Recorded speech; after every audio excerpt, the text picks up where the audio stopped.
السلام عليكم. لا تنسوا الاعجاب بالفيديو والاشتراك في القناة تشجيعا لنا لنستمر بنشر المزيد ان شاء الله.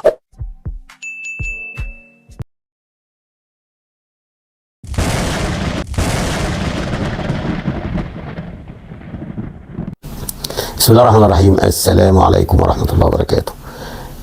بحب قوي الناس اللي هي بتسمع الكلام وتنفذ الكلام وتسمع المشورة. احب قوي الناس دي واحترمها جدا، لان مفيش مكابره، الحياه ما فيهاش مكابره ومعانده وان انت تمشي رايك والكلام. لا، احنا المره اللي فاتت قلنا وطالبنا ان في ناس لازم تقعد، واولهم الشناوي. النهارده مش شفناهوش، دي حاجه ايجابيه جدا.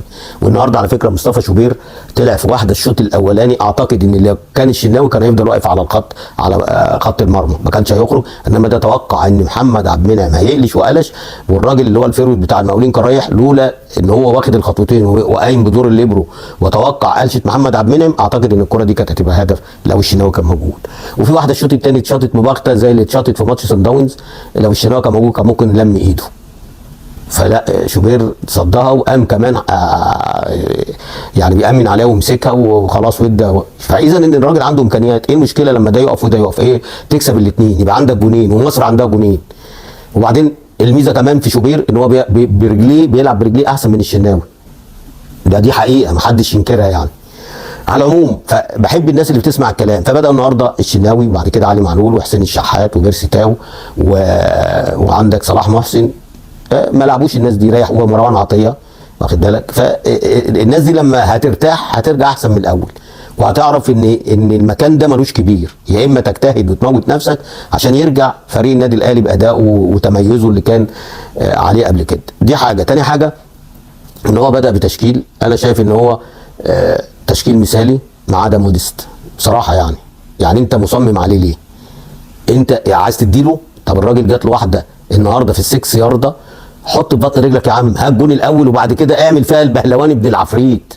يعني بعد كده اعمل لي فيها بقى الباكورد والمش عارف والباكورد الجانبي والعطاير واللي مش عارف في دماغك وانت عامل، بس هات الاول، خد الثقه الاول.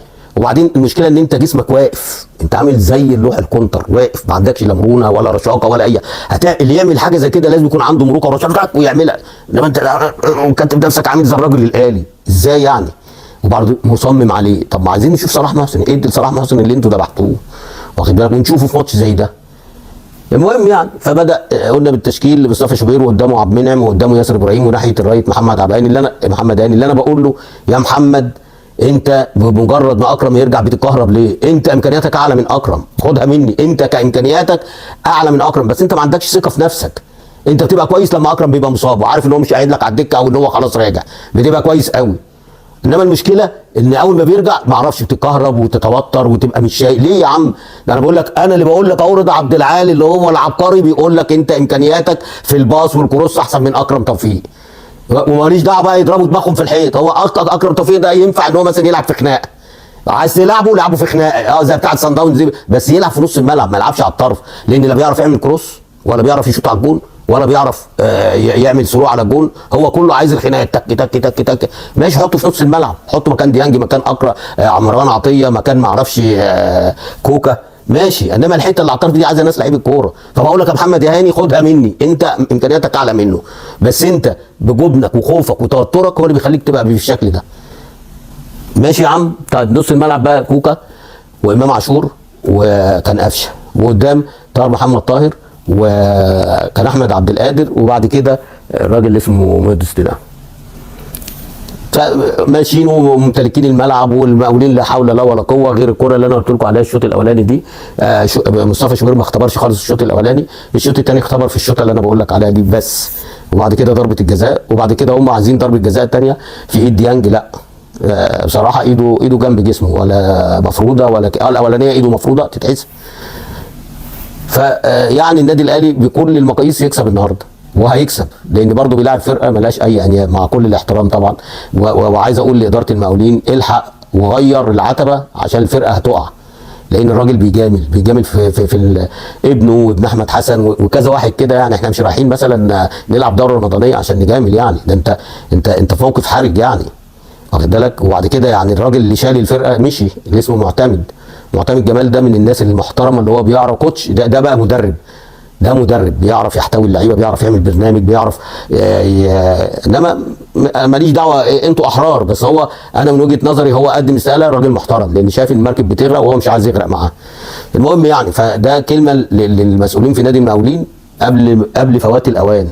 انتوا الامكانيات اللي عندكم دي اقسم بالله تنافسوا، مش هقول لك تنافسوا على المربع الذهبي.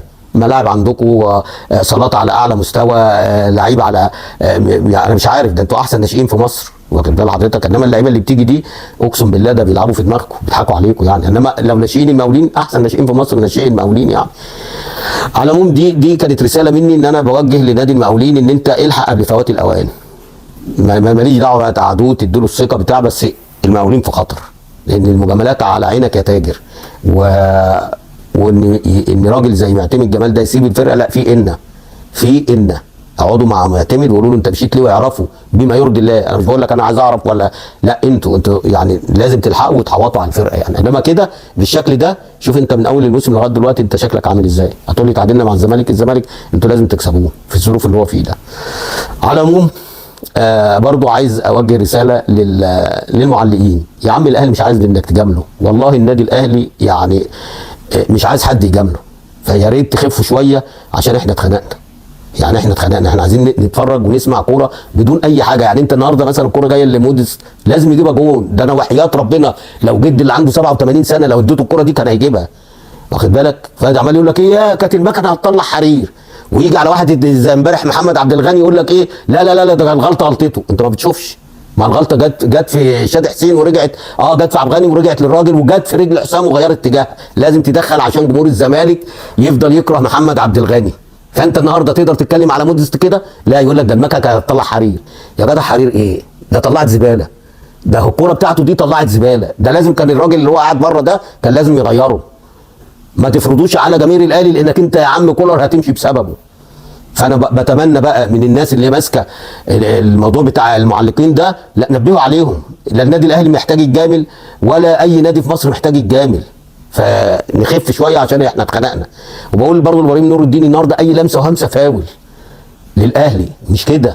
مش كده خالص، مش كده. ده انت في واحده في الاخر خالص فاول اللي على ال 18 بتاعت ياسر ابراهيم، فاول عليه من الاول، وانت جيت فضيت المشكله تشيت وصفرت وخلاص، واخد بالك. لما لقيت المقاولين هجم وشد حيله جيت قمت جامد 4 دقايق. لو الاهلي هو اللي متعادل او هو اللي خسران اقسم بالله هتدي 17 دقيقه.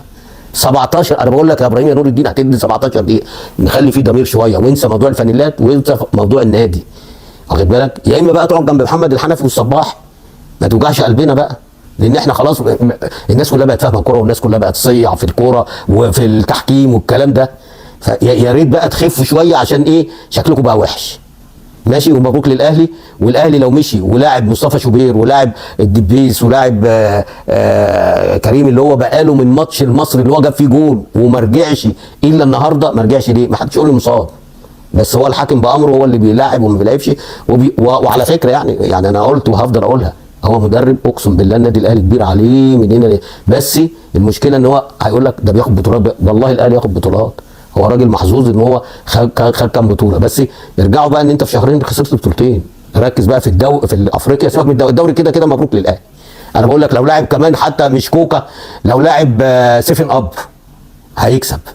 فانا بقول لك انسى الدوري لانك انت كده بطل. امبارح هم بيقعوا، الزمالك بيقع وبيراميدز بيقع. ركز في افريقيا وكاس عالم الانديه، واخد بالك، عشان بقى نقول بقى ايه اذا كان رجع بقى مدرب عالمي ولا مدرب ما عندوش فكره. انا خلصت كلامي واشوفكم ان شاء الله في فيديو قريب باذن الله. السلام عليكم.